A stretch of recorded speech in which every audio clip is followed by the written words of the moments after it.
Forge, donc la plateforme de développement qu'on utilise pour développer nos solutions, et également que une grande partie de notre écosystème utilise pour se connecter également à nos solutions. BIM 360 par exemple. Donc il s'agit en fait ici de créer les solutions cloud sur mesure ou de les personnaliser. Donc par rapport à soit BIM 360, soit les créer de A à Z en fait, tout simplement. Donc qu'est-ce que ça va être Autodesk Forge? Autodesk Forge, c'est une plateforme de développement de services web sur le cloud. Donc on va avoir donc tout un tas de services web qu'on va pouvoir mettre bout à bout afin de créer une application mobile ou une application par exemple sur navigateur web qu'on pourra utiliser pour gérer les projets de construction, de conception, etc. Voilà un petit peu. Alors à quoi ça sert? À quoi ça sert un Forge? Donc c'est déjà dans un premier temps ça sert au développement de notre plateforme BIM 360. Alors notre plateforme BIM 360, c'est de la gestion de données de la construction qu'on va pouvoir donc utiliser donc pour avoir la donnée sur BIM 360, avoir la donnée centralisée dans un espace commun, on appelle ça un Common Data Environment, et qu'on va pouvoir donc utiliser à partir directement des solutions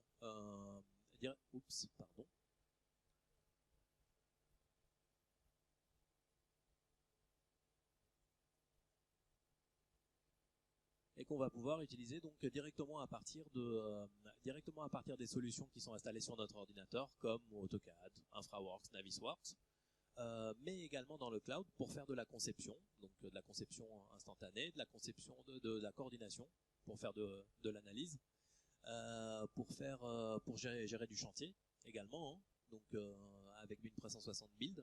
Et toutes ces solutions-là, qui sont des solutions sur étagère, en fait, sont développées sur Autodesk Forge, qui est la plateforme de développement Autodesk, qui permet également, en fait, de connecter des applications tierces. Donc, si j'avais quelque chose que je souhaiterais que vous reteniez ici, en fait, c'est que nous développons nos solutions également sur cette plateforme de développement Autodesk Forge, ainsi que tout un écosystème de gens qui ont développé sur cette plateforme pour y connecter leurs solutions.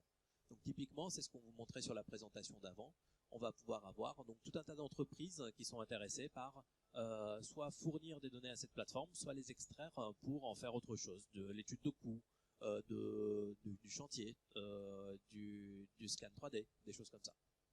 Donc vous pouvez voir ici en fait que cet écosystème grandit de jour en jour. Alors, il est également possible en fait de faire des solutions complètement personnalisées sur Autodesk Forge, c'est-à-dire que pour des besoins très spécifiques, typiquement ici en fait donc un constructeur français, donc j'ai essayé de trouver un exemple français ici. Donc pour cela, on va utiliser différents types d'API qu'on va pouvoir donc intégrer à BIM 360 pour en extraire la donnée et la regarder autrement. Faire des quantitatifs par exemple, des quantitatifs de murs, des quantitatifs de vues, des quantitatifs de fenêtres, d'éléments, éventuellement liaisonner ça avec des modules de coûts, des choses comme ça. Donc ça c'est des choses qui sont très importantes. Donc vous le voyez ici, vous reconnaissez le viewer qu'on a pu voir dans BIM 360 que je vous ai montré tout à l'heure, et il a été personnalisé afin d'en extraire et de voir la donnée autrement, tout simplement. Donc là c'est typiquement cet exemple-là que vous voyez ici, que Bouygues Bâtiment a travaillé en fait sous la plateforme de développement Autodesk Forge. Je vous en prie, prenez place, n'hésitez pas. Ok. Alors maintenant, pourquoi utiliser Forge? Donc on a vu de quelle manière, quels résultats, des petits exemples de résultats qu'on pouvait obtenir en développement sur la plateforme. Pourquoi utiliser Forge? Eh bien, pour connecter les données. Typiquement, en général, on va pouvoir, dans le monde d'aujourd'hui, on va avoir des données qui sont relativement silotées, c'est-à-dire des documents très spécifiques, des données d'ingénierie, des ERP, des documents de fabrication, donc des dessins ou des notes de calcul, qui sont pas forcément connectés les uns aux autres. Donc typiquement, ce qu'on essaye de faire ici, en fait, c'est de proposer une plateforme globale qui va permettre de connecter ces données et donner accès facile. Donc que ce soit sur Autodesk Forge ou que ce soit sur nos solutions sur étagère BIM 360. Ça, on va connecter les informations. Encore une fois, j'insiste, à chaque fois j'insiste là-dessus. En fait, c'est le I du BIM, connecter les différentes informations pour mieux les utiliser, mieux les analyser et améliorer les workflows. Alors, encore une fois, je réinsiste là-dessus. Les données sont relativement peu exploitables puisque de multiples sources conçus différemment et sans doute provenant de systèmes très différents en fait. Donc l'idée c'était de fédérer tout cela.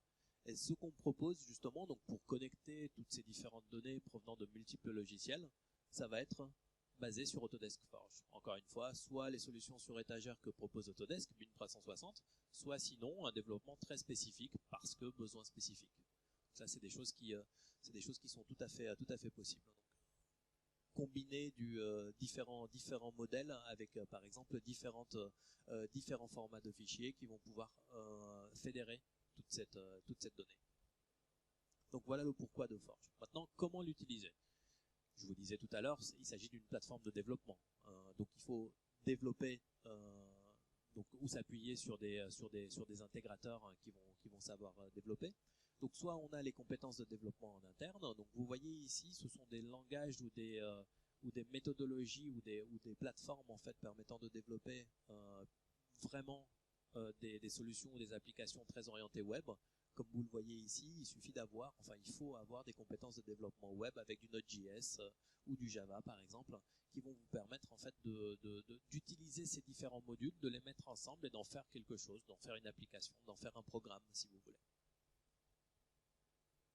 Alors ces différents modules de la plateforme, on les appelle API, donc ça s'appelle Application Program Interface. Donc les différents modules disponibles en fait sont le viewer que vous avez peut-être pu voir dans BIM 360 par exemple, le data management, le modèle dérivative, le design automation qui va nous permettre d'attaquer par exemple le Revit de manière programmative pour lui faire des choses.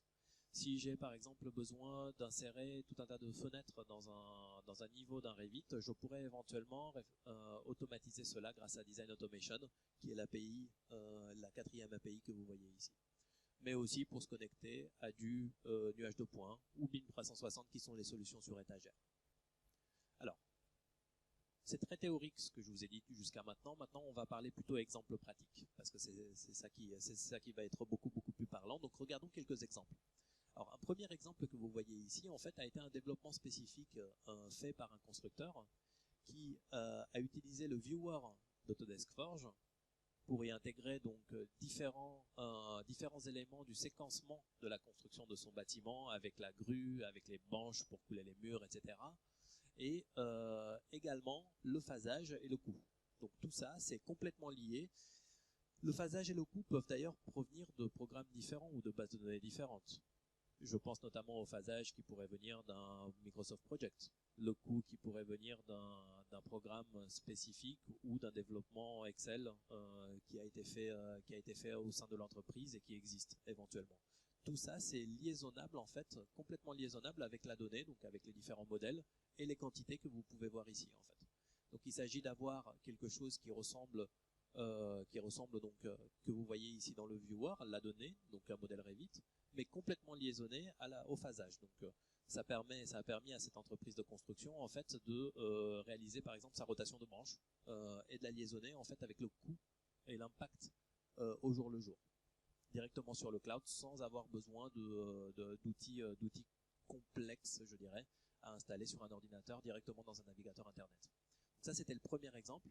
Ensuite, deuxième exemple, je vous en ai parlé un tout petit peu tout à l'heure, en fait, la partie automatisation de Revit. C'est-à-dire qu'on va y mettre un modèle Revit sur le cloud, on va le mettre donc dans Autodesk Forge, et on va pouvoir soit créer de la donnée, soit extraire des quantitatifs, des données, des objets, des groupes, soit modifier ce qui existe déjà. Donc typiquement, on va pouvoir agir, donc ça c'est quelque chose qui avait été demandé depuis assez longtemps en fait, sur cette partie développement, agir sur la donnée directement sur le cloud sans avoir à ouvrir Revit. L'idée, elle est vraiment là. Ça existe aussi sur AutoCAD, mais j'ai vraiment fait ce choix en fait de vous montrer ça sur Revit. Et l'idée, c'est l'un de nos collègues chez Autodesk qui a fait un petit exemple de base. Qu'est-ce qu'on va pouvoir faire en fait? Ici, on va avoir un modèle Revit qui est directement sur le cloud, donc sur Autodesk Forge. Notre collègue Yves de Bruxelles en fait se connecte directement à la plateforme.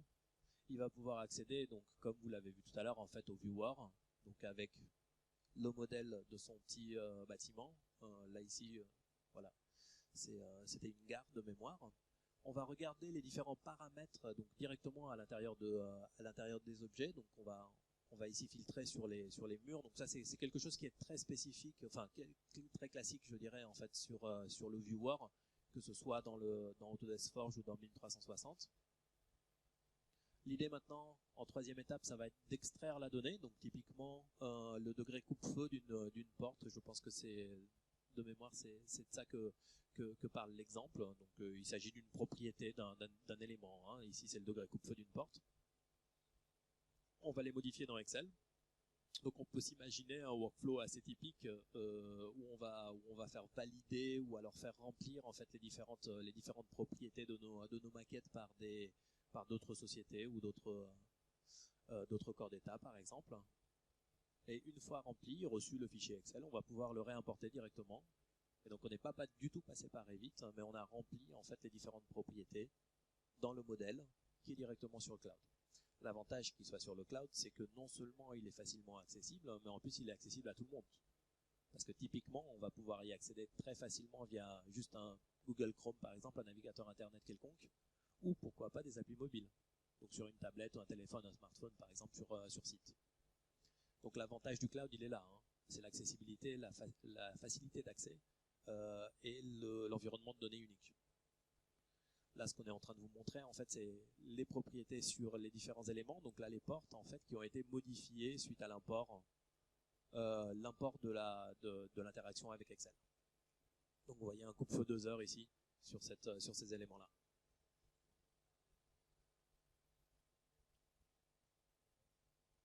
Donc ça, c'était un autre exemple, en fait, sur la partie Design Automation. On a également une galerie publique si vous souhaitez la consulter. Donc vous avez l'adresse ici en fait. Vous pouvez aller sur notre site internet et cette galerie publique vous montre d'autres exemples sur la partie Autodesk Forge qui peuvent être également intéressants. En fait, on va pouvoir avoir les différentes données, donc peu importe d'où elles proviennent, hein, ça pourrait être du MicroStation, du Revit ou du AutoCAD, pas nécessairement en 3D. Et cet exemple vous montre en fait l'étude d'une source de Wi-Fi et l'atténuation de signal Wi-Fi dépendant de l'endroit où on positionne la source.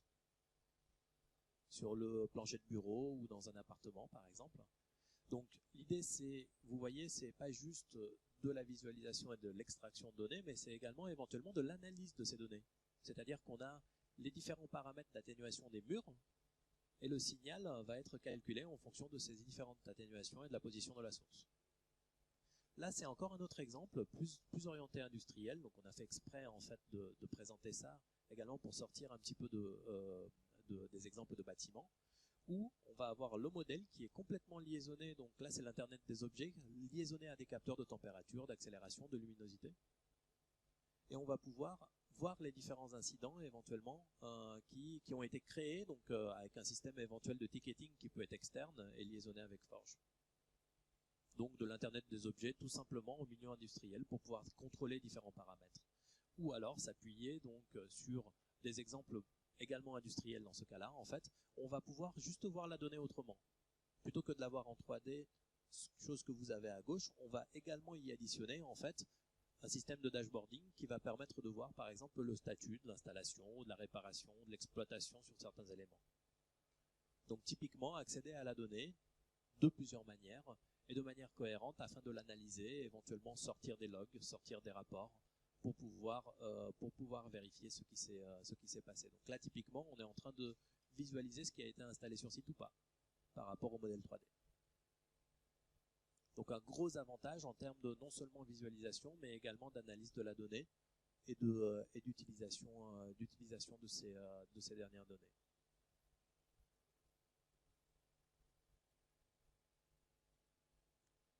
Et comme d'habitude, vous voyez ici, donc dans le viewer que vous avez pu voir, les différentes propriétés de ces données qui sont complètement intelligentes. On ne parle pas seulement de géométrique.